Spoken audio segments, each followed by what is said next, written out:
Happy birthday to you. Happy birthday to you.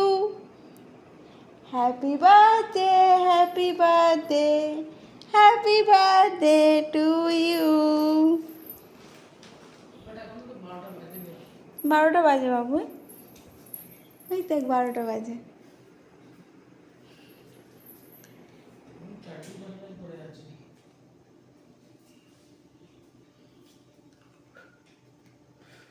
Happy birthday. ওকে, ঘুরিয়ে তো নাও,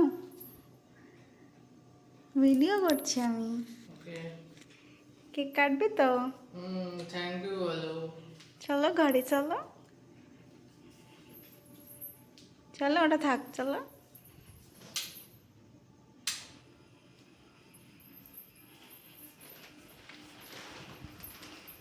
আগেই বাতি নিভিয়ে দিয়েছে।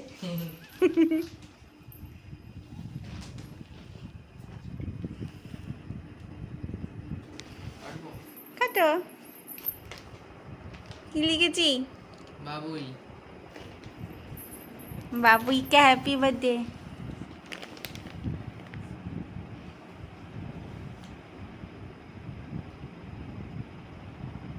ফ্রিজে রেখেছিলাম সেই জন্য একটু হয়ে গেছে, নাহলে তো তুই দেখে নিবি সব জায়গায় ঢুকে ঢুকে, সেই জন্য।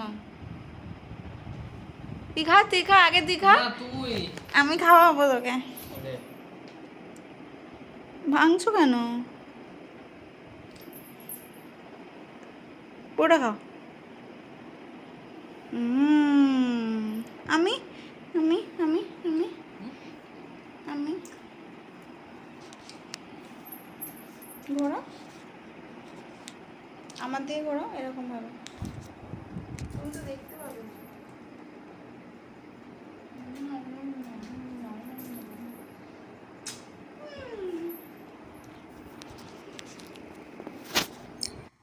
বাবুইয়ের জন্মদিন আর অলি কিছু স্পেশাল করবে না তা তো হতে পারে না। তো তোড়জোড়টা শুরু হয়েছিল আগের দিন রাত থেকে। তার কারণ হচ্ছে পরের দিনকে বাবুই সকালবেলা 8টায় বেরিয়ে যাবে বলেছিল, ওর অনেক দূরে এক জায়গায় যাওয়ার ছিল, আর আমারও অফিস ছিল। সেই জন্য আগের দিন অফিস থেকে ফিরে শুরু করেছিলাম রান্নাবান্না। এবার হয়তো অনেকেই বলবে যে আগের দিন থেকে রান্না করে রাখছে, বাসি খাওয়াচ্ছে, কিন্তু কি করব বলো।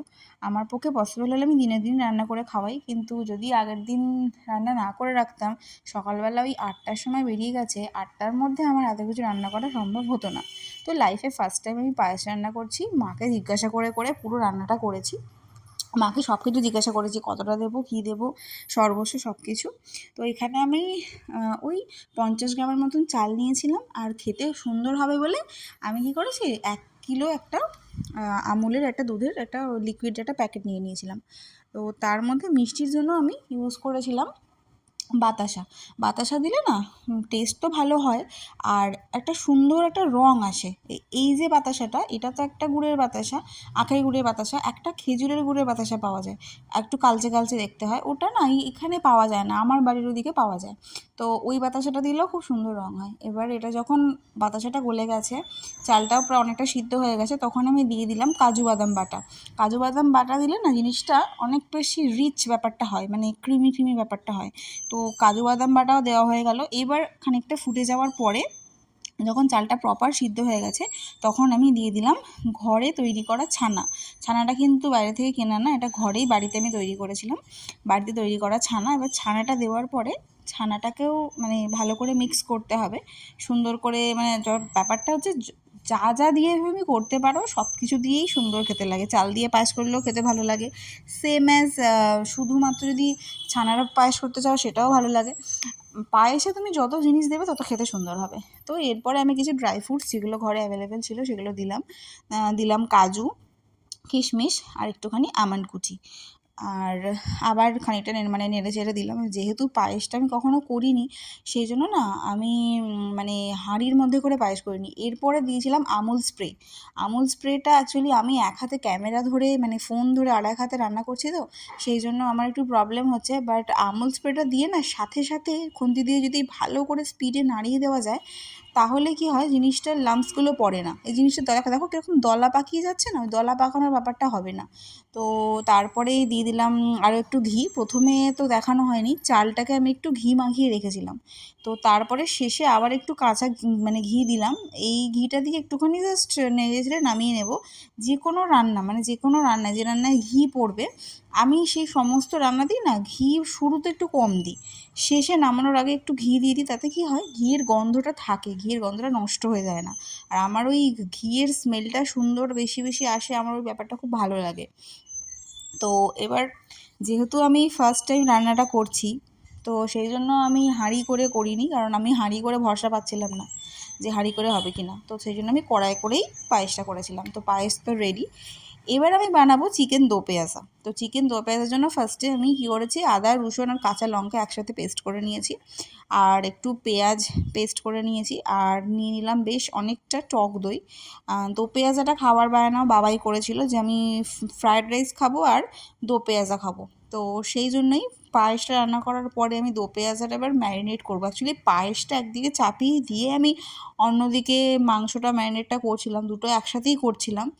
তো এইরকম 3টে জিনিস নিয়ে নিলাম, আদা রসুন কাঁচা লঙ্কা একসাথে পেস্ট করা, আর পেঁয়াজ বাটা খানিকটা টক দই। এবার এতে একটু সামান্য নুন দিয়ে দেবো, দিয়ে ব্যাপারটাকে ভালো করে মিক্স করে নিতে হবে। মানে এত সুন্দর করে মেখে নিতে হবে। তো মেখে নেওয়ার পরে এটা যত বেশি রাখা যাবে তত বেশি এটার টেস্টটা সুন্দর হবে। আরও আমার কাছে বেশি সময় ছিল না, সেই জন্য আমি বেশিক্ষণ রাখতে পারিনি। ঠিক আছে, এবার তোমাদের কাছে যতটা সময় থাকবে তোমরা ততটাই মানে সময় দিয়ে এটাকে ম্যারিনেট করে রাখবে। ঠিক আছে, তো মানে যত বেশিক্ষণ ম্যারিনেট হবে তত বেশি ওর ভিতরের সমস্ত মানে বাটা মশলাগুলো, তত বেশি ওর টেস্টগুলো ভিতরে ঢুকবে, আর তত বেশি আরও খেতে ভালো হবে জিনিসটা। তো ম্যারিনেট করার জন্য একদম মানে আমার তো মনে হয় সমস্ত জিনিস হাতে করে মাখার থেকে বেটার কিছু হয় না। এটাতেও হয়তো অনেকে বলতে পারো যে হাতে করে মাখছে, বাট হাতে করে যেই ব্যাপারটা হয় না, চামচে করে সেই জিনিসটা হয় না। হ্যাঁ, আবারও বলছি, যদি ক্যামেরাটার ব্যবস্থা কিছু হতো, একটা ক্যামেরা স্ট্যান্ড থাকতো বা ক্যামেরাটা অন্য কেউ ধরে দিত, তাহলে হয়তো আমি এটা মানে তবু হয়তো চামচে করে করতাম, বাট হাতে করেই করেছি। তো এরপরে চিমনিটা জ্বালিয়ে নিলাম। তো চিমনিটা জ্বালিয়ে নেওয়ার পরে আমি গ্যাসের মধ্যে কড়াই বসিয়ে দিলাম। এবার কড়াইটা একটু গরম হয়ে যাওয়ার পরে তার মধ্যে আমি দিয়ে দেব বেশ খানিকটা সাদা তেল। সমস্ত মশলা যা যা ছিল সমস্ত কিছু হাতের কাছে রেডি করে নিয়েছি, কারণ বারবার করে নিতে হবে। তো এখানে নিয়েছি গোটা গরম মশলা, এলাচ, দারচিনি আর হচ্ছে লবঙ্গ, আর তার সাথে নিয়েছি তেজপাতা। এগুলো সব ফোড়নে যাবে। তো এই রান্নাতে এই জিনিসটা একটু বেশি লাগে। ঠিক আছে, কারণ কেন, এই রান্নাটার মধ্যে না এই মানে ফ্লেভারগুলো একটু বেশি এলে ভালো লাগে জিনিসটা। তো এবার তেলটা গরম হয়ে গেছে, এর মধ্যে আমি দিয়ে দিলাম তেজপাতাটা দেওয়ার পরে এর মধ্যে আমি ওই গোটা গরম মশলাগুলো দিয়ে দিলাম। এবার এটা একটু ভাজা ভাজা হওয়ার পরে এর মধ্যে দিয়ে দেবো পেঁয়াজটা। তো দো পেঁয়াজাটার মধ্যে মানে দুরকম পেঁয়াজই দিতে হবে, বাটা পেঁয়াজও দিতে হবে, গোটা পেঁয়াজও দিতে হবে। তো এই কারণেই জিনিসটার নাম হয়েছে দো পেঁয়াজা। আমার এই চিকেন দো পেঁয়াজার একটা শর্টস ভিডিও আমার আগেও দেওয়া ছিল প্রিভিয়াস ভিডিওর মধ্যে। তো আমি এখানে আবার ভালো করে বলে দিলাম যে দো পেঁয়াজা নামটা কিন্তু এই কারণেই যে দুরকম পেঁয়াজ দেওয়া হচ্ছে। এরপরে ম্যারিনেট করা মাংসগুলো, শুধু মাংসগুলো তুলে তুলে কড়ার মধ্যে দিয়ে ভালো করে ভাজতে হবে। পুরো মশলাটা কিন্তু মানে পুরো জিনিসটা জিস্ট পুরোটা আমি কিন্তু ঢেলে দেবো না। প্রথমে মাংসগুলো দেবো, দিয়ে ভালো করে মাংসগুলো ভাজবো। তারপরে যে মানে থালার মধ্যে অবশিষ্ট যে পেস্টটা আছে সেটা আমরা দেব, দিয়ে আমাকে ভালো করে জিনিসটাকে কষাতে হবে। তো এখন তো অনেকক্ষণ ধরেই কষাতে হবে। আর তোমরা মানে দো পেঁয়াজের সাথে কে কী মানে খেতে পছন্দ করো? আমার যেরকম পার্সোনালি দো পেঁয়াজের সঙ্গে রুটি, পরোটা, লুচি এইগুলোই বেশি খেতে মানে ভালো লাগে। আর এরপরে তোমরা কাঁচা লঙ্কা দেবে স্বাদ মতো, নিজেদের স্বাদ মতো। দো পেঁয়াজের মধ্যে কিন্তু কোনো রকমের গুঁড়ো লঙ্কা পড়বে না। ঠিক আছে, দো পেঁয়াজাটা সাদা সাদাই হয়, বেশি খেতে ভালো লাগে। এবার গুঁড়ো লঙ্কা হলুদ সবটাই টেস্টের ব্যাপার, অনেকে হয়তো গুঁড়ো লঙ্কা হলুদ সব কিছু দিয়ে করো, বাট আমার পার্সোনালি দই দেওয়া যে কোনো রান্না একটু সাদা সাদা আমার ভালো লাগে, তাই আমি সাদা সাদাই করি। ঠিক আছে, এরপরে এই যে বললাম বাকি যে মশলাটা, যেটা ম্যারিনেট করার যে মশলাটা ছিল মাংসের, সেটা পুরোটা দিয়ে দিলাম, দিয়ে ভালো করে নেড়ে চেড়ে নিতে হবে। তো তখন যেটা বলছিলাম, ফ্রায়েড রাইসের সাথে আমার সবসময় ভালো লাগে চিলি চিকেন, হ্যাঁ, তারপরে মাঞ্চুরিয়ান, এইগুলোই বেশি খেতে ভালো লাগে। কিন্তু চিকেন কষা ভালো লাগে, বাট দো পেঁয়াজাটা বাবাই খাবে বলেছে বলেই বানিয়েছি। এরপরে আরও বেশ খানিকটা দই দিলাম। দইটা কখন দেবে, যখন দেখবে মশলাটা কষানো হয়ে গেছে, পুরো প্রপার তেল ছেড়ে দিয়েছে মাংস থেকে, তখন দেবে দই। আর দো পেঁয়াজায় কিন্তু জল লাগে না, মানে ওই থালা মানে মশলার জায়গা ধুয়ে যেটুকু জল ওই সেটুকুই দেবে, কারণ দই দিলে রান্নায় যখনই দই দিয়ে চাপা দেবে প্রচুর পরিমাণে দই থেকে জল ছাড়ে, আর চিকেন থেকেও অনেকটা জল বেরোয়। তো এবার আমি খুন্তি করে চেপে চেপে একটু দেখে নিচ্ছিলাম, কতটা রিস্কি কাজ করছিলাম, এক হাতে ফোন নিয়েছি আর এক হাতে খুন্তি করে চাপছি, মানে আমি সাঁড়াশি দিয়ে জিনিসটাকে ধরছি না। যাই হোক, অনেক কষ্ট করছি, খাটছি, তোমাদের সাপোর্ট তো অবশ্যই দরকার। তো রান্নার গল্পটা হয়ে গেল। এটা পরের দিনের পালা, পরের দিন বাবাই বেরোবে, সেজন্য আমি ব্রেকফাস্ট রেডি করব বলে আর কি উঠে পড়েছি। তো ব্রেকফাস্ট রেডি করব, সব কিছু কেটে টেটে নিয়েছি। এবার আমি কালকে যে বানিয়েছিলাম পায়েসটা এবার ওর কাছে নিয়ে যাব। ও রেডি হচ্ছে পুজো দিতে যাবে বলে, ঘরেতে পুজোটা করে নিয়েছে, ঠিক আছে। তো আমি এখানে রান্নায় ব্যস্ত ছিলাম বলে ও ঘরের পুজোটা করে নিয়েছে। আর এখানে পেঁয়াজ, লঙ্কা, ডিম, গোলমরিচ, নুন একসাথে মেখে নিচ্ছি। এবার ওকে একটু ডিম টোস্ট করে দেবো, যাচ্ছি ওর কাছে।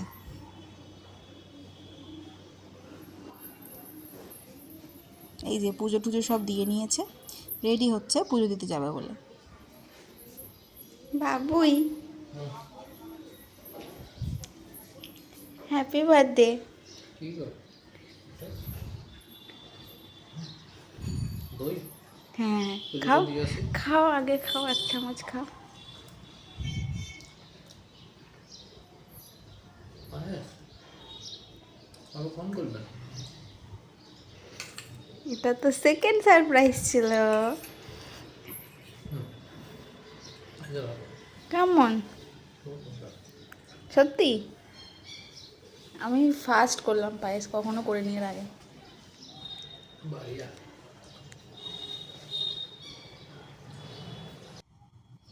এখানে আমার ডিম টোস্ট ভাজা মানে প্রায় রেডি হয়েই গেছে, এই শেষ একটাই বাকি রয়েছে।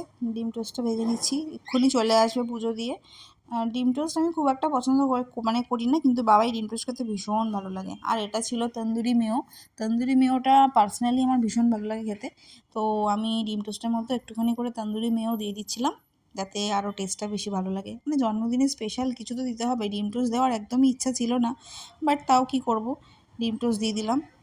ডিম টোস্ট খেয়েই সে বেরোবে, তো যতটা সুন্দর করা যায় ততটাই চেষ্টা করছি সবসময়, যে আরও ভালো করতে হবে, আরও ভালো করতে হবে। আর যেহেতু সকালবেলা বেরোবে, তো ওই যে চিকেন রান্না করলাম সেটাও সে খাবে না, সারাদিন টাইম পাবে না। সে বলেছে আমি রাতে ফিরে খাবো, মানে জন্মদিনে সারাটা দিনই বাইরে বাইরে ঘুরে বেড়ালো, ভালো করে কিছু খাওয়াও হলো না। দেখা যাক রাতে ভালো করে খাওয়া হবে, রাতে মা আসবে, এনজয় হবে সবাই মিলে।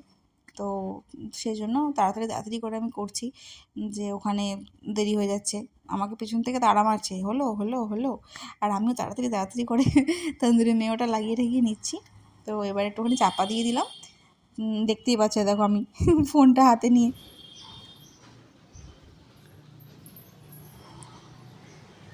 কেমন, কি মিষ্টি দেখি, দেখি আবার দেখাও। ওগুলো বাতাসা।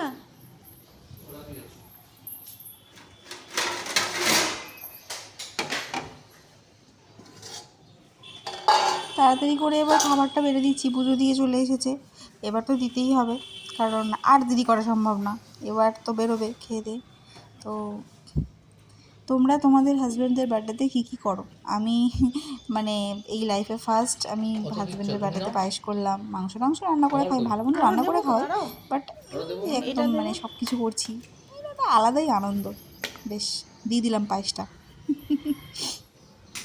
বসে পড়ছে খেতে। হ্যাঁ ফল উনি একদম খেতে চায় না, কিন্তু যেহেতু জন্মদিন, গুনে গুনে মাত্র 4টে টুকরো দিয়েছি, সেটা সোনামুখ করে নিয়ে নিয়েছে, কিচ্ছু বলেনি যে আর খাবো না আর খাবো না। যদিও দিয়েও নি বেশি, কিন্তু ফলটা তো খাওয়া মানে দরকার, আমি তো ভীষণভাবে মানে ফল প্রেমী। তোমরা কারা কারা ফল খাও, ভালোবাসো বলো তো? Happy birthday.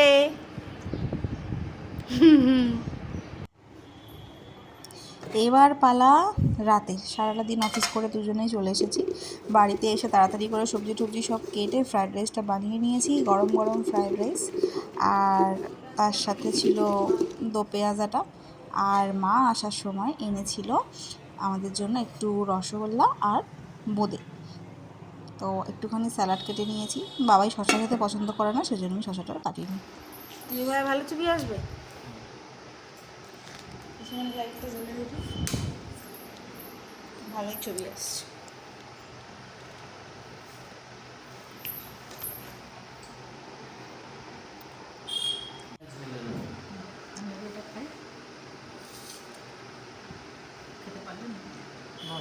খাও খাও স্টার্ট খাও খাও নট স্টার্ট তো করো। খাও খাও। Happy birthday. আর ওইটা ওইটা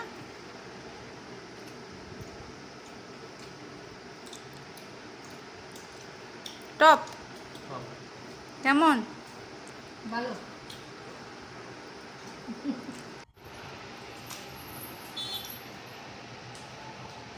দাঁড়ান দাঁড়ান।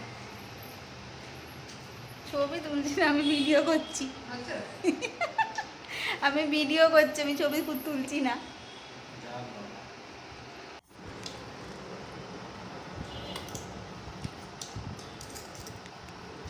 ওই এটা আর এটা খাও, মা এনেছে। তোমাকে কখন মিষ্টি দেবো? তোমাকে মিষ্টি খাবে না?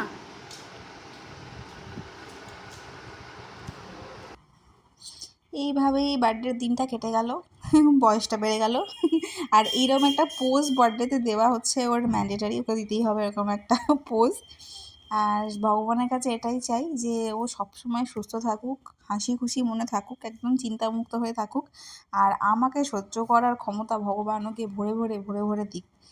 তুমি অনেক অনেক অনেক ভালো থাকো, তোমাকে অনেকটা ভালোবাসি, ভালো রাখার চেষ্টা করি। তো এই যে বার্থডে বয়ের খাবারের সাথে একটা ছবি, আর এই যে এই ছোট্ট একটুখানি আয়োজন করেছি তার ছবি।